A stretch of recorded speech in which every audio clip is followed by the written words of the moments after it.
there's a lot of uncertainty um, throughout the poems I've gotten so far, and I think that Wow. prompt really helped me move. Help you to think, gave you a kind of frame to, or maybe gave you permission is a way to say it, Mhm. to go ahead and dwell in that uncertainty. Yeah.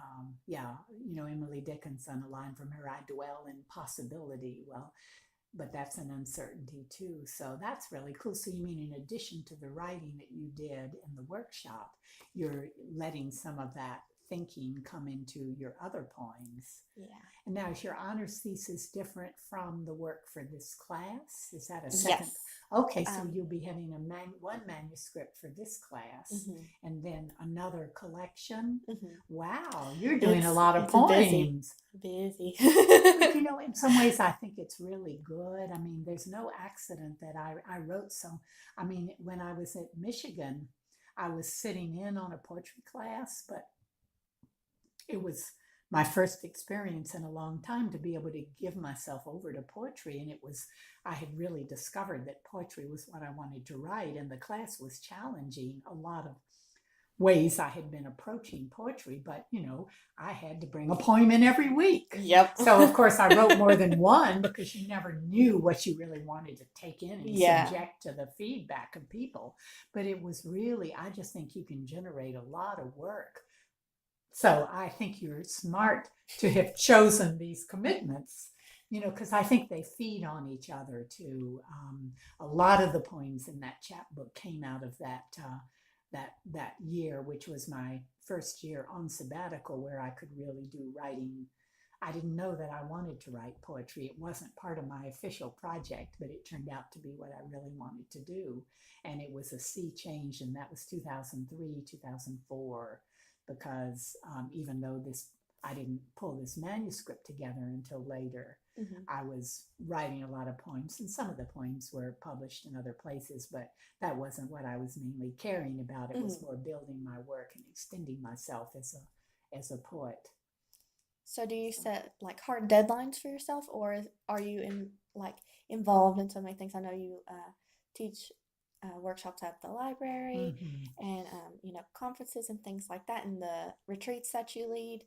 Do you use those as um, almost like you're responsible for writing something there if you're making other Mm-hmm. people do it? There is a little bit to that, and so yes, so I do. I have done some writing in those various circumstances, but I'm not haven't been as methodical about it. I, I have two major projects going right now. One of them is around contemplative writing, um, which I would say uh, this book, the chapbooks, kind of comes out of that mindset, not about the subject of contemplative writing, but more that is a kind of a process or a window into things. And the other is about growing up female in the Deep South in the 50s. And I've been lucky enough to be able to work with Julie on some of that material. I've worked on that now for a number of years, but I love I will take a class. I mean, I'm a student in the Bluegrass Writer Studio. Did you know that? No, I had no Yeah. idea. Well, I'm not a very. I mean, I don't do a lot, but Mhm. I've done 4 summer residencies Okay. now, and so I have been able to accumulate some work for this project.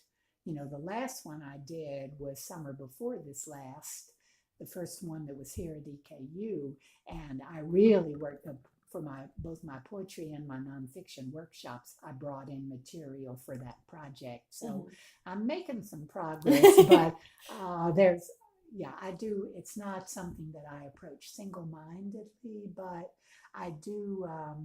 I think it's important to have an ongoing creative life. So Mhm. doing something again, the photography takes has been a growing commitment for me, and making an image and working with that is a creative act for me, and Mhm. very it's a sensory process with composition and form and color, much like working with a poem. So a good bit of my creative energy goes that direction Hmm. rather than in words. But um, I do think that, ongoing learning and creativity is the way to live. It, so, whatever, it's more like you stop something rather than finishing it. Okay. Yeah. So I don't know if do you have that feeling about your work? I should, but You have to it's finish yeah, something and turn it in, exactly. and you have to let something go. I mean, I go Hmm. back and sometimes I'll see something. Oh, I could change that a little bit, and people do. I mean, you know, uh, they'll change something sometimes if it's republished somewhere or Hmm. but I think it's more of a mindset that sort of says, well, I don't want to be, you haven't exhausted your ideas or your feelings no matter what you write. That's something I have learned, is that there's all the wellspring stays even if life intervenes and you got to do your income tax, and you don't feel creative, but the wellspring is still there. So sometimes what you need to do is write about doing your income tax. Yeah, true. So you got to, but it's there for you to tap into, and the more you tap into it, the more is there. That's part of that abundance idea. You see, I also I don't practice this as much as I preach it, but I have learned that when you talk about that spill that you do, if I push myself not to quit when I thought I was finished, but I just I said, okay, I got a lot down. I said so much. And okay, now I can quit and go, Hmm. have another cup of tea.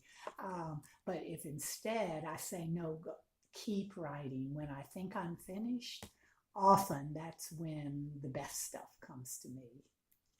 I don't make myself do it as often as I should, but I have so many examples where, it's not that what I first wrote was useless, but it was what came when I thought I was empty that Hmm. turns out to be. It's like you have to get rid of that, the top layer, and then what's growing below that is your really valuable material, and you didn't know it Interesting. was there until you cleared off the other. I am going to listen back to that and try to do that Yeah, too. it's almost, if you think like gardeners. I mean, I'm not really a gardener, but as you see, I love growing things. I Hmm. love things that grow. But you go down through, you have the topsoil, but then you get down to where the roots are, Hmm. and that soil, that's where all the vitamins, where the substance really is, not the top surface there.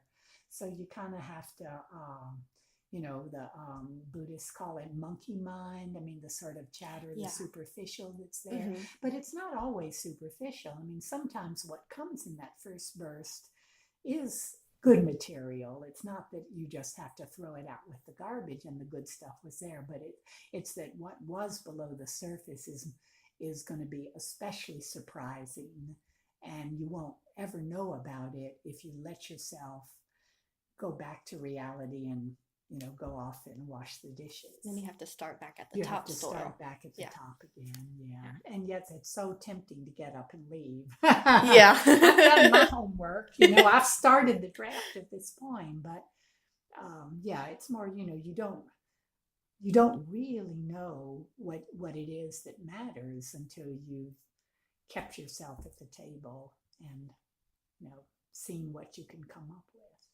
So I've often found too that, again, what I really wanted to write about, I couldn't say. Yeah. I knew something triggered me to write, but what that trigger was leading to, I didn't know when I started. And if I quit too soon, I may never figure it out. Hmm. So even if I've got some good images or whatever, it's not. And I have had experiences of people. I'm thinking of an essay that I wrote that has actually poems in it. I can send you that. You might enjoy seeing I'd love to that. see But I thought that it was a thoughtful. This was a creative nonfiction, And I had done a major revision of it, and I thought I was finished. And I took it into I was a student in a nonfiction workshop, not at Bluegrass Writers, it was over at Heinemann. And I took it into the workshop leader for my conference, and I truly expected her to say, "Oh, this is so neat. I love the way you do this," and maybe give me a few small suggestions. But instead, she said, "You haven't dug deeply enough here." What do you mean? I worked on that so hard. So, of course, I wanted to argue, but instead, I tried to. That's always the impulse, right? Oh, Somebody gives you, say, "Oh, no, but let me show you how I've already done what you told me.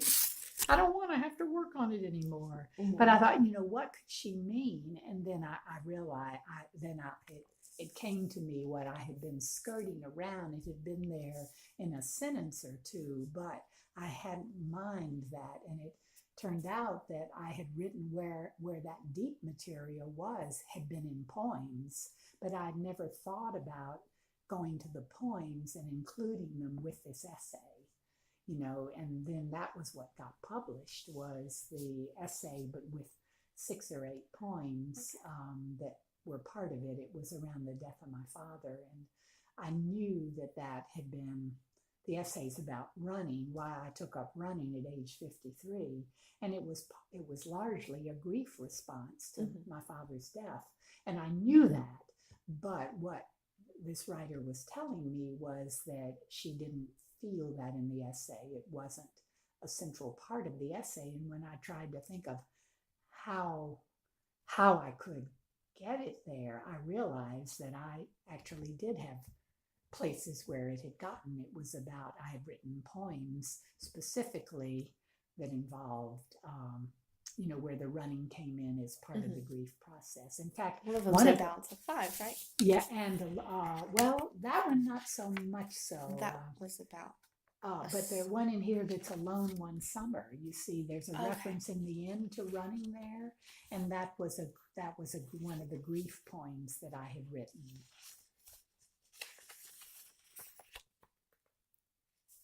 Because that poem is about loss, but at the end, it's the very last of the poem. I've known the truth of loving to pieces, running the field where the white mist rises, blackberries ripen, they fall to the ground. Ink flows from the pen, I am convinced. Okay.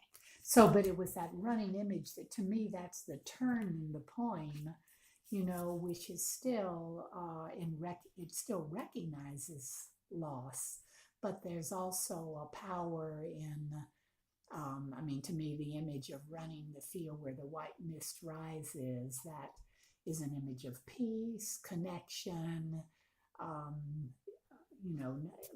recognition of loss, but a recognition that I could live in the world, because that's what the running, a continuation, exactly, and that I could write about it.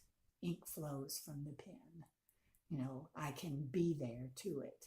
So that's just one indirect way, but I had never thought, oh, that poem should be part of this essay on running. That was anyway. So that was a real, that was an example of getting feedback that I didn't want, but which led me to a much deeper place in the piece that got published. And I have a PDF of the essay, so I can send that to you. So the other the poem about running that's for my son again. My son, who was a runner. That is in Balance of 5. There's an index at the back which has us by author. Did you realize that? I looked at it. Well, just if you're hunting for my poems, that's sometimes a little easier. Okay.